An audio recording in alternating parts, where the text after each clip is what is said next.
अंडे बेचने वाली चुड़ैल माँ बेटी। सीलमपुर गांव के पास के शहर में सरोज अपनी बेटी शिवानी और पति बबलू के साथ रहती थी। बबलू अक्सर तबीयत खराब होने की वजह से चारपाई पर ही पड़ा रहता था। वो लोग इतने गरीब थे कि उन पर अपना खर्चा उठाने का कोई जरिया नहीं था। तभी माँ बेटी आपस में दुखी चेहरा लटकाए जा रहे थे कि सरोज की सहेली निमृत उसे देखकर बुलाती है। अरे सरोज, शिवानी बेटा, अरे तुम दोनों कहाँ जा रहे हो और इतने उदास क्यों हो? क्या हुआ? सब कुछ ठीक तो है ना? अरे निमृत, तू अब क्या बताऊं, खाने पीने का कोई जरिया नहीं है, ना मुझे कोई काम मिल रहा है। ऊपर से सर्दी कितनी है कि पूछो मत। वैसे ही काम करने का मन नहीं करता। अरे तू इतनी टेंशन क्यों ले रही है? तू कोई अपना काम कर ले। ऐसा कर, सर्दी हो रही है तो अंडे बेच ले, इससे बहुत ज्यादा बिक्री भी होगी और तेरा काम भी चल जाएगा, क्योंकि लोग सर्दियों में ना अंडों को बहुत खाते हैं और वो सस्ते दर पर भी मिल जा रहे हैं। अरे हाँ निमृत, तूने तो मुझे बिल्कुल सही रास्ता दिखाया है। अच्छा हुआ जो तूने बता दिया। बबलू जी की भी टेंशन थी क्योंकि उनकी तबीयत खराब चल रही है काफी समय से। अरे अब तो फिक्र मत कर, सब बढ़िया होगा। और बेटा, पढ़ाई चल रही है तुम्हारी? जी आंटी, मैं घर पर ही पढ़ती हूँ। क्यों बेटा, स्कूल नहीं जाती तुम? स्कूल तो तब जाएगी ना यार जब पैसों का कोई जरिया होगा। एडमिशन, किताब, यूनिफॉर्म में पैसे चाहिए जो हम नहीं दे सकते। पर अब मैं अंडे बेचकर मेहनत करूंगी, फिर मेरी बेटी पढ़कर जरूर कुछ न कुछ बनेगी। चल बढ़िया है, मैं चलती हूँ। ये कहकर निमृत चली जाती हैं और दोनों माँ बेटी अपने घर आकर इंसानी रूप से चुड़ैल रूप में आ जाते हैं और अपने भूतिया पति के पास जाकर बैठ जाती हैं। बबलू जी, आप फिक्र मत कीजिए, कल से मैं अंडे बेचूंगी और उन पैसों से मैं आपका इलाज करवाऊंगी। माँ, पापा ठीक तो हो जाएंगे ना? हाँ बेटा, तू चिंता मत कर, ठीक हो जाएंगे। पर उसके लिए शुरुआत में तुझे मेरी थोड़ी मदद करनी होगी। मेरे साथ अंडे की दुकान पर आना होगा। जब पैसे आ जाएंगे तो मैं तेरा स्कूल में दाखिला करा दूंगी, पापा भी ठीक हो जाएंगे, ठीक है ना? अरे तुम दोनों ने अपना चुड़ैल रूप क्यों ले लिया है? दरवाजा बंद तो है ना? आप फिक्र मत कीजिए, दरवाजा बंद है। हमें किसी ने नहीं देखा इस रूप में और ना ही हम किसी को पता चलने देंगे। ठीक है। अरे चलिए, अब आप आराम कर लीजिए, कल से मुझे अंडे बेचने की रेडी भी लगानी है। ये कहते ही तीनों भूत और चुड़ैल सो जाते हैं। अगले दिन इंसानी रूप में आकर किसी तरह जुगाड़ करके शिवानी और सरोज अंडे बेचने की एक छोटी सी रेडी लगा लेते हैं और अंडे बेचना शुरू करते हैं। आइए आइए, सर्दी में आइए, लुभावने अंडे खाइए, जो देगा आपके शरीर को गर्मी और बचाएगा आपको सर्दी से। आइए आइए, मसालेदार अंडे, उबले अंडे, हाफ बॉयल अंडे, ऑमलेट खाइए। बाप रे बाप, कितनी ठंड पड़ रही है। आइए आइए, इस ठंडक में लुभावने अंडे खाइए। हाँ, आइए, 10 रुपए के 3 अंडे, 10 रुपए के 3 अंडे, मसालेदार अंडा 5 रुपए का।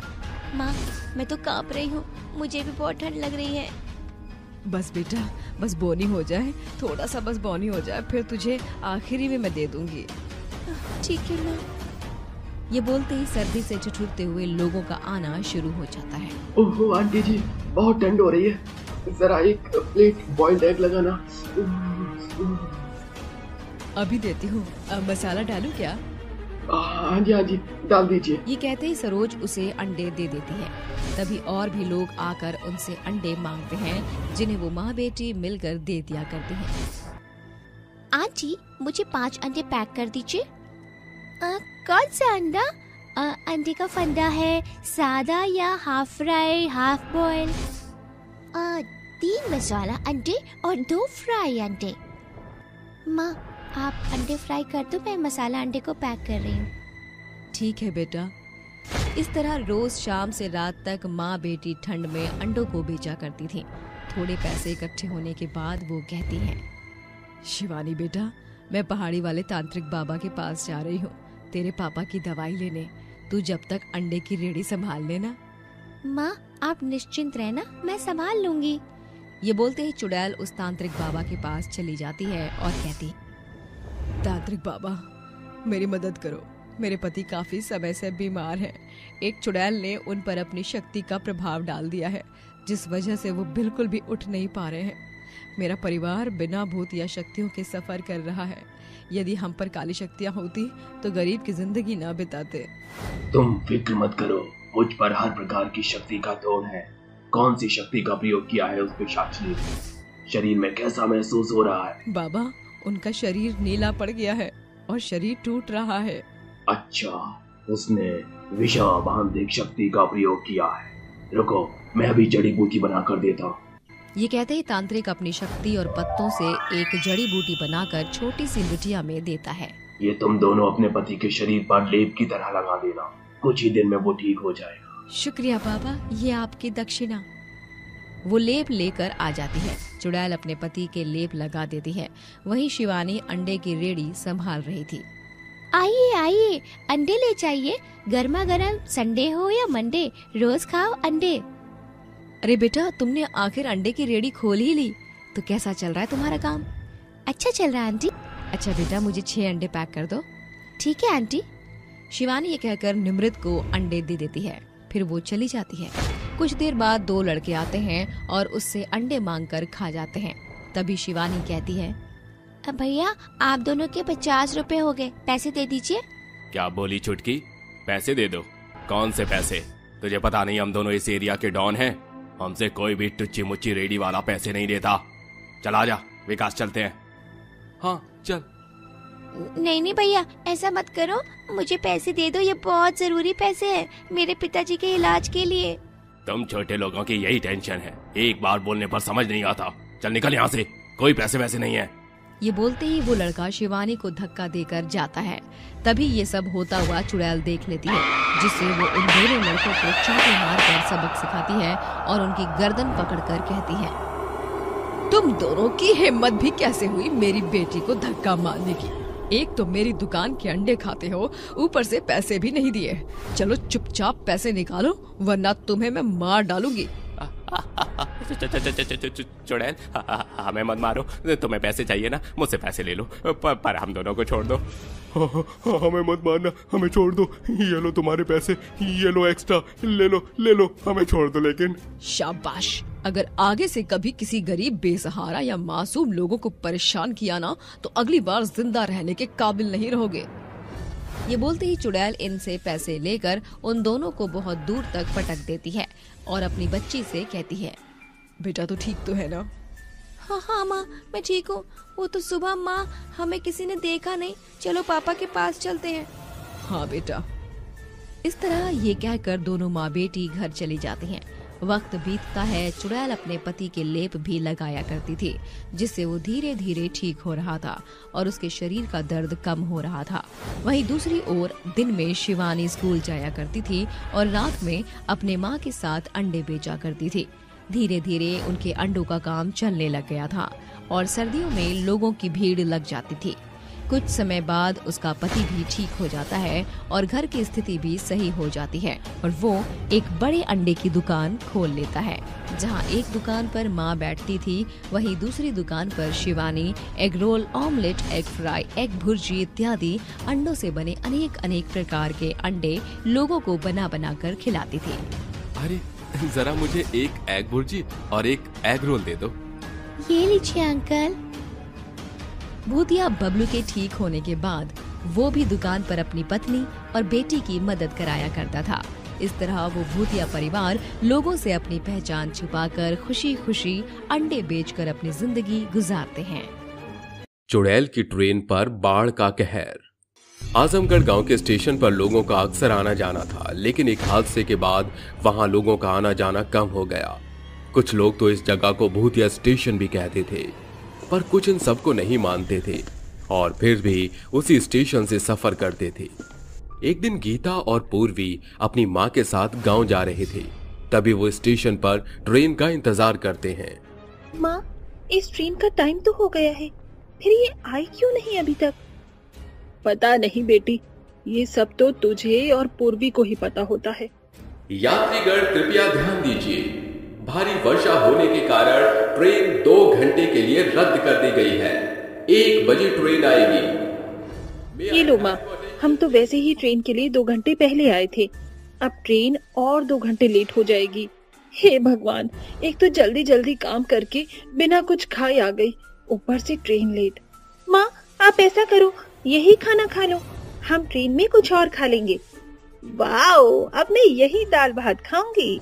माँ बेटी स्टेशन पर बैठकर ही खाना खाती हैं। 2 घंटे बीत गए, तभी ट्रेन आ जाती है।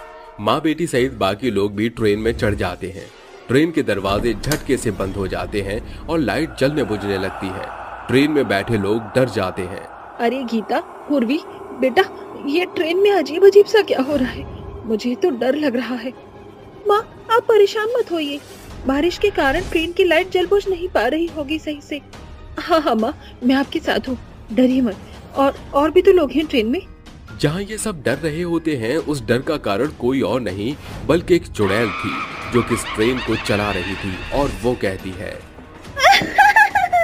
ये मासूम लोग जानते नहीं हैं कि ये ट्रेन मेरे कब्जे में, और अब मैं इन पर इतना कहर करने वाली हूँ कि कभी किसी ने ऐसा कहर देखा नहीं होगा। जरा इन लोगों के पास जाती हूँ।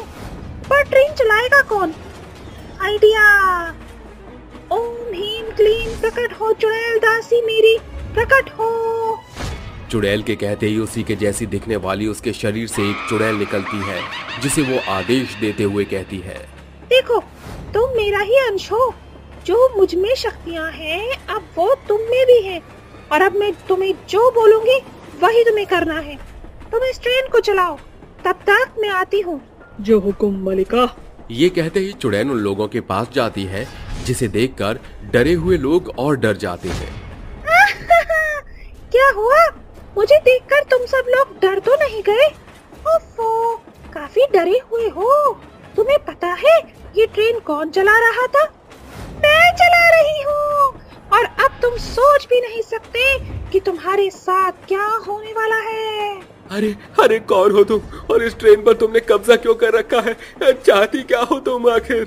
बिना जलेबी की तरह बात को घुमाए हुए कहूँ तो मैं तुम सब लोगों को मारना चाहती हूँ। अरे हमारा तुमसे कोई वास्ता नहीं है, हमने तुम्हारा कुछ नहीं बिगाड़ा है, तो तुम हम लोगों को क्यों मारना चाहती हो? मुझे इंसानों से नफरत है। कुछ समय पहले मैंने ऐसे ही तुम लोगों की जान बचाई थी, लेकिन हुआ क्या? मैंने लोगों का अच्छा करना चाहा, पर मेरे साथ ही बुरा हो गया, और इसीलिए अब मैं किसी को नहीं छोड़ूंगी, मार डालूंगी तुम सबको। अब आएगा बाढ़ का कहर जो तुम सबको ले डूबेगा।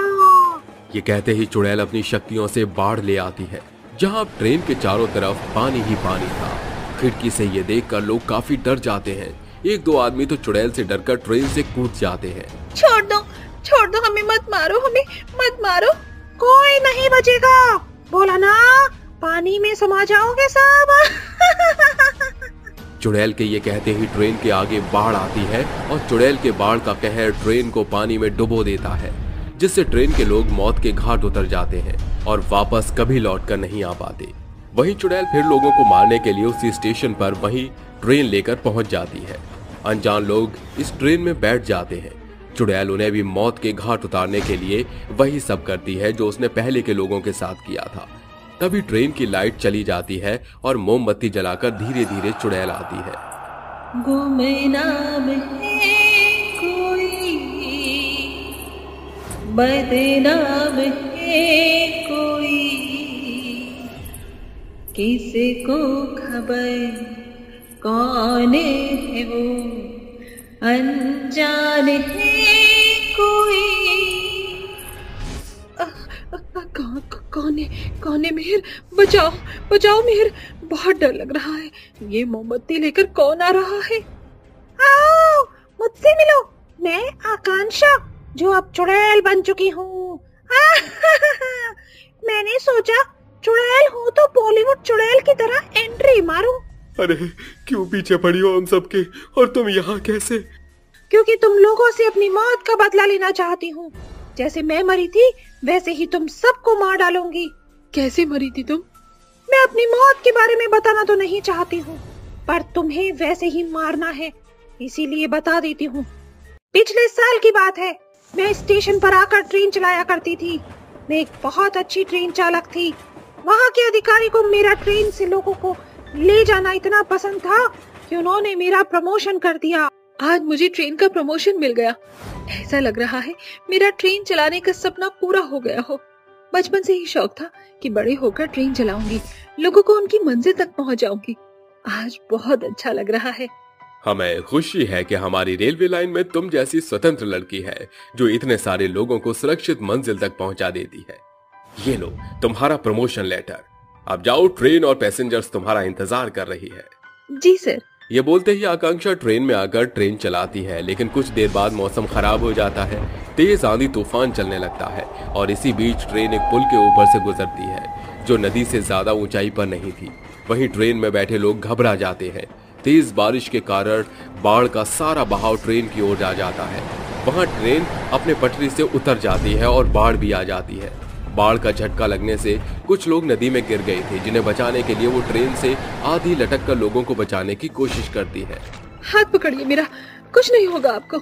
आकांक्षा इतना कहती है कि बाढ़ का एक तेज बहाव आता है जो पूरी ट्रेन को अपनी ओर खींच लेता है। सभी लोगों के साथ आकांक्षा भी मर जाती है, जिसके बाद वो चुड़ैल बनकर कहती है, इन लोगों की वजह से मेरी जान चली गई ना, अब मैं किसी को नहीं छोड़ूंगी।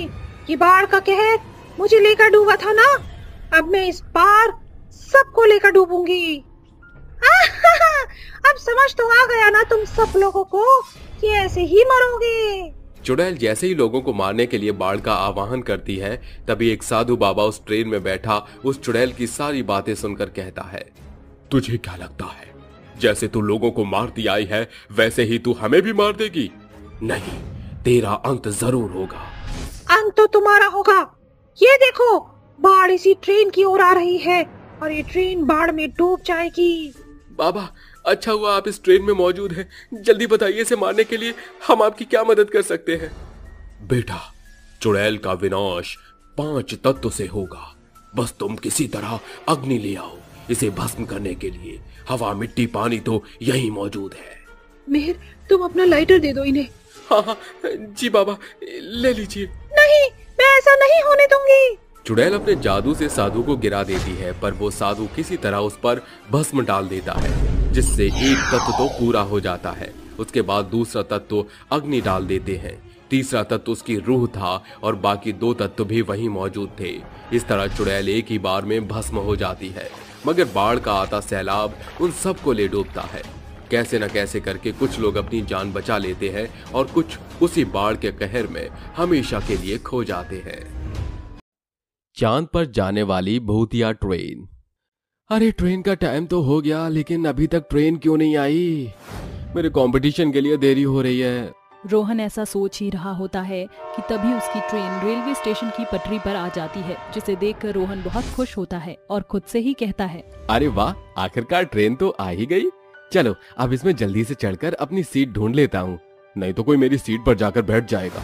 रोहन तुरंत ट्रेन में चढ़ता है और अपनी खिड़की वाली सीट पर जाकर बैठ जाता है, जिसके बाद वह ट्रेन के चलने का इंतजार करता है। वहीं दूसरी तरफ देखते ही देखते रेलवे स्टेशन पर खड़े हुए सभी पैसेंजर भी ट्रेन के अंदर चले जाते हैं, जिसके बाद ट्रेन धीरे धीरे चलने लगती है।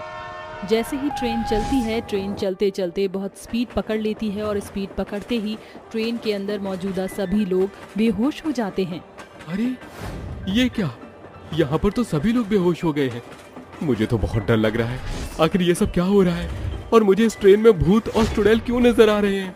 रोहन देखते ही देखते सो जाता है। कुछ ही देर में जब रोहन की आंखें खुलती हैं, वह अपने चारों तरफ देखता है। ये ट्रेन बादल के ऊपर कैसे खड़ी हो सकती है? जैसे ही रोहन ट्रेन से बाहर उतरता है, वह अपने चारों तरफ देखता है। तभी रोहन की नजर एक बहुत बड़े तारे पर जाती है। वह तारा बहुत बड़ा और खूबसूरत नजर आ रहा होता है। उसके चारों तरफ प्यारे प्यारे से बादल नजर आते हैं, जिन बादलों पर बैठकर लोग यहाँ से वहाँ घूम रहे होते हैं। अरे वाह, क्या बात है, ये तो चांद की दुनिया है। यानी कि मैं चांद की दुनिया पर पहुँच गया हूँ। क्या बात है, मेरी तो किस्मत ही खुल गई। रोहन चांद के एक बादल पर बैठकर चांद की सैर करने के लिए निकल जाता है। वह तारों को छूता है और बादलों के ऊपर बैठकर उनकी सवारी करता है, जिसके बाद वह चांद की रंग बिरंगी दुनिया में पहुंच जाता है। लेकिन तभी उसे कुछ ऐसा नजर आता है जिसे देखकर रोहन बहुत ज्यादा घबरा जाता है। अरे ये सब क्या देख रहा हूँ मैं? इस चांद पर तो सभी लोग भूत और चुड़ैल हैं। मुझे लगता है चांद के ऊपर भूत और चुड़ैलों की अलग ही दुनिया है। सभी भूत और चुड़ैल आपस में लड़ रहे होते हैं तो कुछ प्यार भी कर रहे होते हैं। एक चुड़ैल तो हाथ में बेलन लेकर अपने पति को बहुत मारती है। अरे देखो तो जरा इस नशेड़ी को, रोज शराब पीकर रात को घर में आता है और कमाने को कहती हूँ तो कमाता भी नहीं है। अरे ऐसा कब तक चलता रहेगा? आज मैं इसे नहीं छोड़ूंगी। और झूम बराबर झूम शराबी, झूम बराबर झूम, झूम बराबर झूम शराबी, झूम बराबर झूम। चुड़ैल अपनी बेलन से भूत को मार मार कर भगा देती है। ये सब देखकर रोहन बहुत हंसता है और वह बादल की सवारी करते हुए चांद के चारों ओर घूमता है। तभी उसे चांद पर कई सारे झूले नजर आते हैं। अरे वाह, कितने प्यारे प्यारे झूले हैं। मैं इन झूलों पर झूलना चाहता हूँ। जैसे ही रोहन झूलों पर झूलने की कोशिश करता है वह उन पर झूल नहीं पाता, क्योंकि उन झूलों पर केवल चांद पर रहने वाले भूतिया बच्चे ही झूल सकते थे। अरे ये क्या, मैं तो इन पर झूल ही नहीं पा रहा। चलो कोई बात नहीं। ऐसा सोचकर रोहन बादल के ऊपर बैठकर फिर से चांद की सैर करने के लिए निकल जाता है और तारों को टिमटिमाते हुए देखता है। रोहन अपने सामने इतने बड़े तारों को पहली बार देखकर बहुत खुश होता है, लेकिन कुछ ही देर बाद रोहन को बहुत तेज भूख लगती है। मुझे तो बहुत तेज भूख लगी है, लेकिन मैं चांद की इस दुनिया पर क्या खाऊं? यहाँ पर तो सभी भूत और चुड़ैल हैं और मुझे तो ये भी नहीं पता कि ये भूत और चुड़ैल क्या खाते होंगे। तभी रोहन को चांद पर एक भूतिया ढाबा दिखाई देता है, जिसके बाद रोहन ढाबे के पास जाकर देखता है। वहाँ के भूत और चुड़ैल को ढाबे का खाना खाते हुए वह देखता है। वह हैरान रह जाता है। हे भगवान, ये मैं क्या देख रहा हूँ?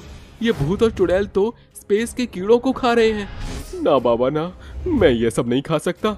तभी उसे एक बहुत तेज आवाज आती है। अरे ये तो ट्रेन की आवाज है। लगता है ट्रेन वापस जा रही है। मुझे भी घर वापस जाना चाहिए। और ये मैं कैसे भूल गया?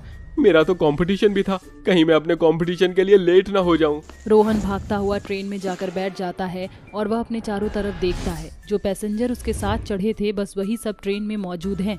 कुछ ही देर में ट्रेन चलने लगती है और चलते चलते बहुत तेज स्पीड पकड़ लेती है, जिसके बाद सभी पैसेंजर अपने आप बेहोश हो जाते हैं। जैसे ही रोहन की आंख खुलती है वह अपने सीलमपुर के स्टेशन पर होता है। हे भगवान, मैं तो सपना देख रहा था। चलो कोई बात नहीं, कंपटीशन शुरू होने में केवल 1 ही घंटा बाकी रहा है। मुझे जल्द से जल्द कंपटीशन में पहुंचना होगा। रोहन जैसे तैसे करके कंपटीशन में पहुंचता है और अपने ड्राइंग कंपटीशन में पार्टिसिपेट करता है। रोहन अपनी ड्राइंग में सपने वाली चांद की दुनिया को बना देता है, जिसके चलते उसे पहला प्राइज मिलता है और वह कंपटीशन जीत जाता है। उस दिन के बाद से रोहन को अपने सपने की बहुत याद आ रही होती है और एक रात वह अपने मन में सोच रहा होता है, चांद की सैर करने वाला सपना कितना खूबसूरत था और वो भूतिया ट्रेन भी कितनी प्यारी थी। काश मैं उस भूतिया ट्रेन में बैठकर अपने सभी दोस्तों और माँ पिताजी के साथ चांद पर जा पाता। रोहन ऐसा सोचकर सो जाता है, जिसके बाद रोहन अपने सपने में फिर से रेलवे स्टेशन पर अपने सभी दोस्त और अपने परिवार वालों के साथ खड़ा होता है। अरे वाह, ये तो वही भूतिया ट्रेन है और इस ट्रेन को चलाने वाला भी भूत ही है। माँ पिताजी, लगता है आज हम दोबारा से चांद की सैर करने जा रहे हैं। लेकिन बेटा, हम तो किराड़ी स्टेशन जा रहे हैं। अरे रोहन, तुम? कोई ट्रेन भला चांद पर कैसे जा सकती है? रोहन तो पूरा पागल हो गया है। सभी यात्री जल्दी से ट्रेन में चढ़ जाइए। भूतिया ट्रेन चांद पर रवाना होने के लिए निकलने वाली है। देखा देखा, मैंने कहा था ना, ये तो भूतिया ट्रेन है जो चांद की सवारी करवाती है। सही कह रहे हो रोहन बेटा। चलो अब हम भी चांद की सवारी करने के लिए भूतिया ट्रेन में बैठ जाते हैं। रोहन अपने परिवार और अपने दोस्तों के साथ भूतिया ट्रेन में बैठ जाता है। जैसे ही ट्रेन चलती है उसके चलते चलते उसकी स्पीड बहुत तेज हो जाती है और तभी रोहन उसके दोस्त और उसके माता पिता के साथ ट्रेन में सो जाता है। उनके सोने के बाद जैसे ही उनकी आंखें खुलती हैं वह सभी चांद की दुनिया पर होते हैं। चलो तुम सभी मेरे साथ, मेरे पीछे पीछे चलो, मैं तुम्हें इस चांद की सैर करवाऊंगा। तभी रोहन के पास 2 बादलों के ऊपर बैठकर एक भूत और एक चुड़ैल आ जाते हैं। पिछली बार तो तुमने अकेले ही पूरे चांद की सैर की थी, लेकिन इस बार हम तुम्हारी चांद की सैर करवाने में तुम्हारी मदद करेंगे। आओ, हमारे पीछे पीछे आ जाओ। रोहन के माता पिता और उसके सभी दोस्त बादलों के ऊपर बैठकर भूत और चुड़ैल के पीछे पीछे चलने लगते हैं। देखते ही देखते भूत और चुड़ैल रोहन और उसके परिवार और उसके सभी दोस्तों को चांद की पूरी सैर करवाते हैं। ये चांद की दुनिया कितनी खूबसूरत है और यहाँ के भूत और चुड़ैल भी बहुत अच्छे हैं। काश हम भी यहाँ रह पाते। लेकिन आंटी, ये चांद की दुनिया हमारे लिए नहीं बनी। हाँ, बहुत वक्त हो गया है, अब हमें वापस लौटना चाहिए। मेरे मन में एक सवाल आ रहा है। मैं तुम भूत और चुड़ैलों से पूछना चाहता हूँ, आखिर तुम लोगों को चांद की सैर क्यों करवाते हो? क्योंकि ये हमारा सपना था। हम चाहते थे कि हम पृथ्वी पर एक बहुत बड़ा सर्कस बनाएं, जहाँ पर चांद की एक अलग दुनिया हो। हाँ, लेकिन कुछ सर्कस वालों ने हमारे इस प्लान को चोरी कर लिया और हमें मार दिया। तब से हम लोगों को चांद की असली वाली सैर करवाते हैं। तुम लोग तो बहुत अच्छा काम करते हो। मैं तुम्हारे ऊपर और ड्राइंग्स बनाऊंगा और इसमें तुम्हारा नाम भी डालूंगा। भूत और चुड़ैल रोहन, उसके दोस्तों और उसके परिवार को वापस ट्रेन में बिठाकर पृथ्वी की दुनिया पर ले आते हैं, जिसके बाद रोहन चांद की दुनिया के बारे में लोगों को बताता है और उनकी ड्राइंग बनाता है। शिखा सैकड़ों सपने लिए आज अपने दुल्हन के जोड़े में बैठी तैयार हो रही थी। चारों ओर उसकी शादी की शहनाई बज रही थी। तभी शिखा की माँ उसकी नजर उतार कर कहती है, आज मेरी बेटी इतनी प्यारी लग रही है कि क्या बताऊं, कहीं मेरी नजर न लग जाए तुझे। अरे माँ, कभी माँ की नजर बेटी को लगती है? आज तू जिंदगी नए सिरे से शुरू करेगी, भगवान तुझ पर अपनी कृपा बरसाए रखे। अच्छा, मैं नीचे काम देख रही हूँ, तो ख्याल रख। ये बोलते ही कुसुम चली जाती है और तेज आंधी चलने लगती है। शिखा के कमरे की खिड़की बार बार बजने लगती है। कमरे की लाइट खराब होने लगती है। तभी डरी हुई शिखा कहती है, आखिर ये क्या हो रहा है? मौसम इतना कैसे बिगड़ गया? अब वो बारात लेकर कैसे आएंगे? लगता है मेरी शादी में आज बारिश होकर ही रहेगी। शिखा, शिखा, मैं आ गया, तुम्हारा प्यार आ गया। ये डरावनी आवाज कहाँ से आ रही है? कौन है यहाँ?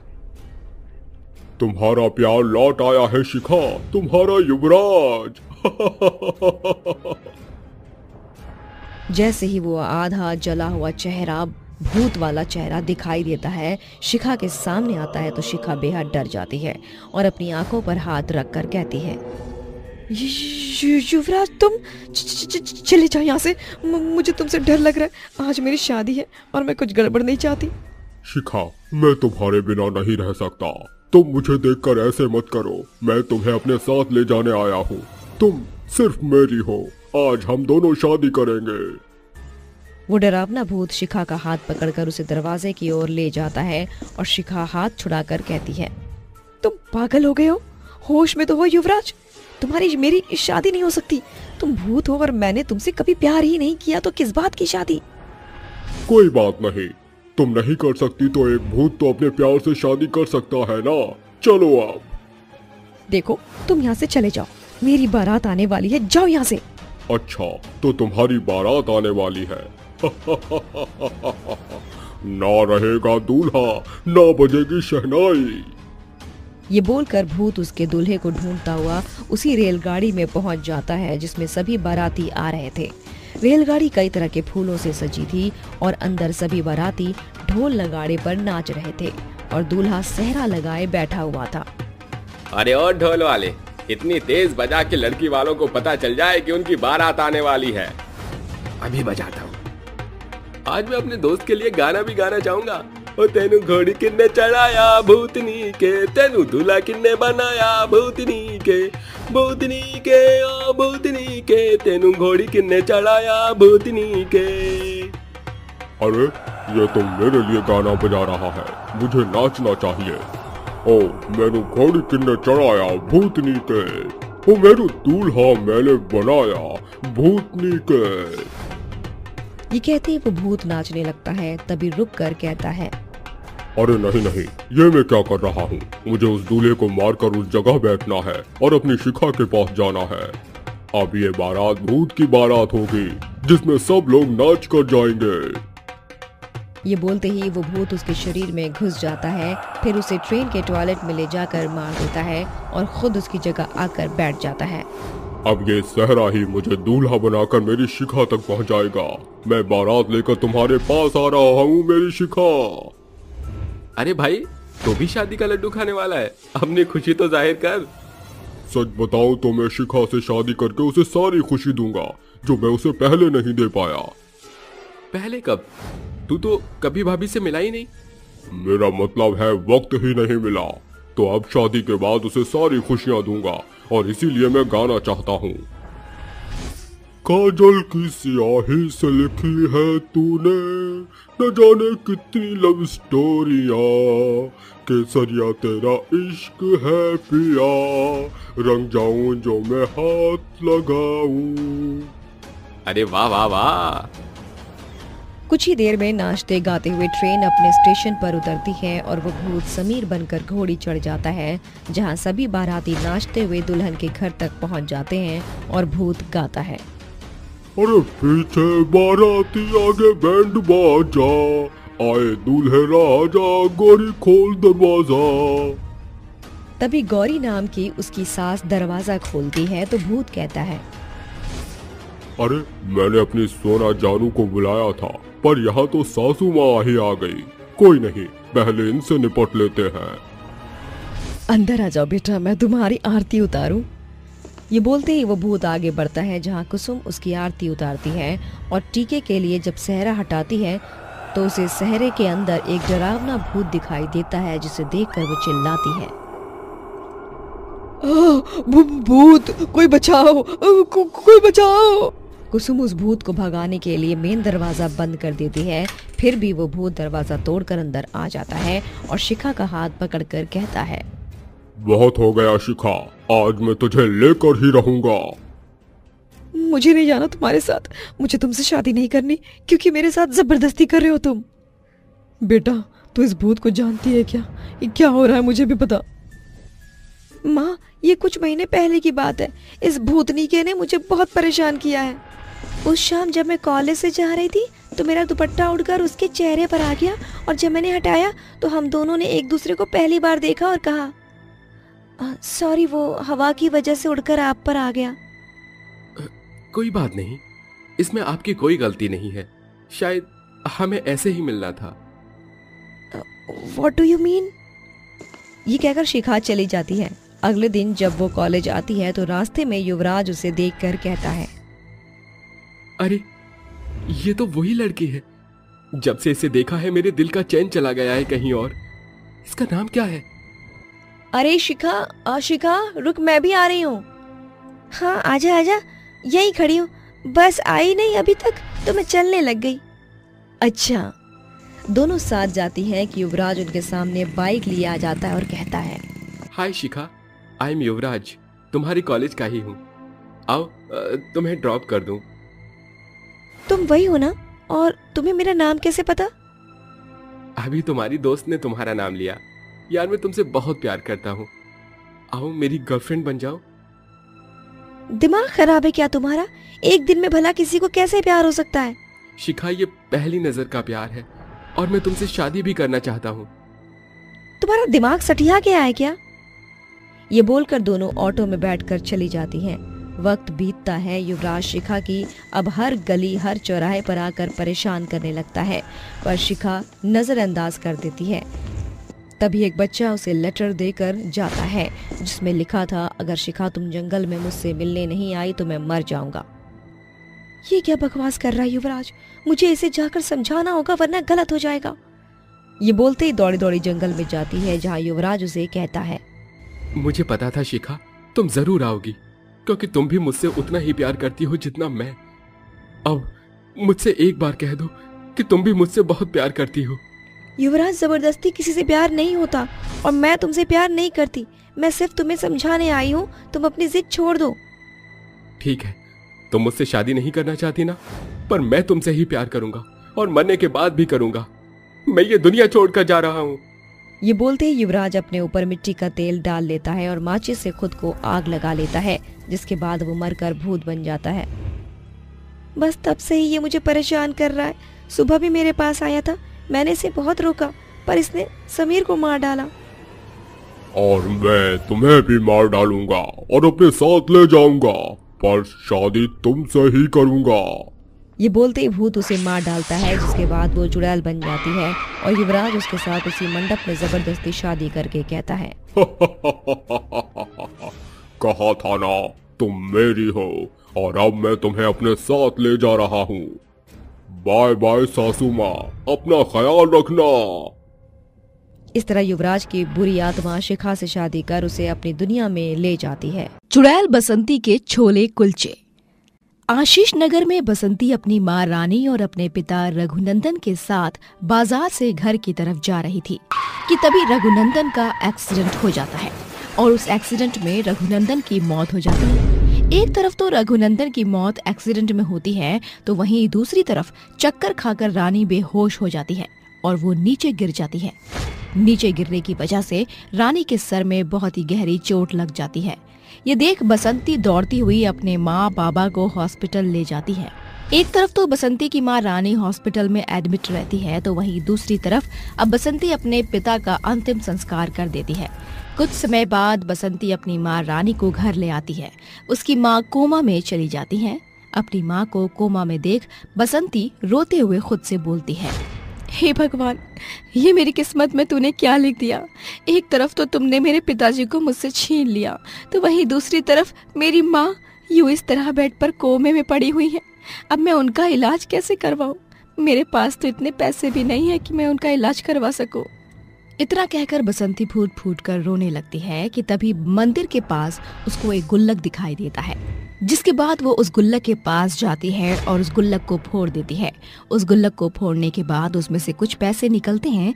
ये देख बसंती सोचते हुए खुद से बोलती है, आखिर मैं इन पैसों से अपना कौन सा कारोबार शुरू करूं जिससे मुझे ज्यादा पैसा भी मिल जाए और मेरी माँ भी ठीक हो जाए। वो खुद से ये बोल ही रही थी कि तभी उसके कानों में एक आवाज आती है, छोले कुलचे ले लो गर्मा गरम, छोले कुलचे, माँ के हाथ के बने हुए स्वादिष्ट छोले कुलचे, एक बार खाओगे खाते ही रह जाओगे। उस छोले कुलचे वाले को देख बसंती सोचती है, क्यों ना मैं छोले कुलचे का ही कारोबार शुरू कर लूं, क्या पता मेरा बिजनेस अच्छे से चल जाए। इतना कहकर बसंती छोले कुलचे का सामान ले आती है और अगले दिन से वो छोले कुलचे बेचना शुरू कर देती है। धीरे धीरे उसकी दुकान वहां पर जम जाती है और उसकी बिक्री काफी अच्छे से होने लगती है।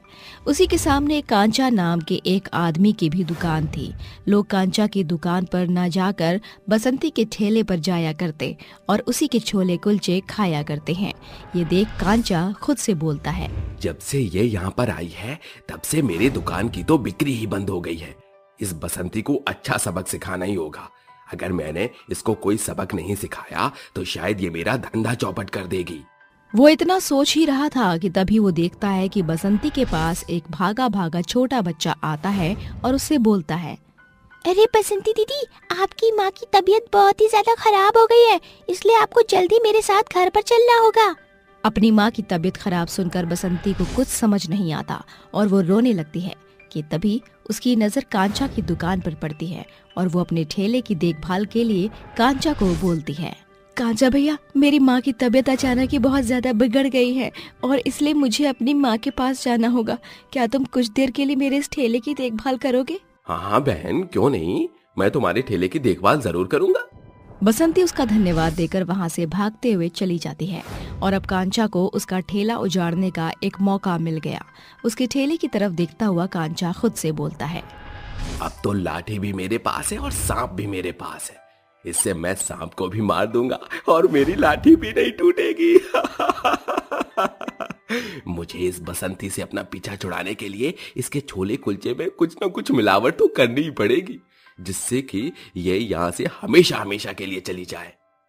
इतना कहकर कांचा बसंती के छोले में जहर डाल देता है और जब बसंती वापस आती है और अपने छोले कुलचे को बेचती है तब उसके छोले कुलचे से कुछ लोग मर जाते हैं। ये सब जानने के बाद सभी गांव वाले बसंती के पास आते हैं और उसको खूब मारते हैं।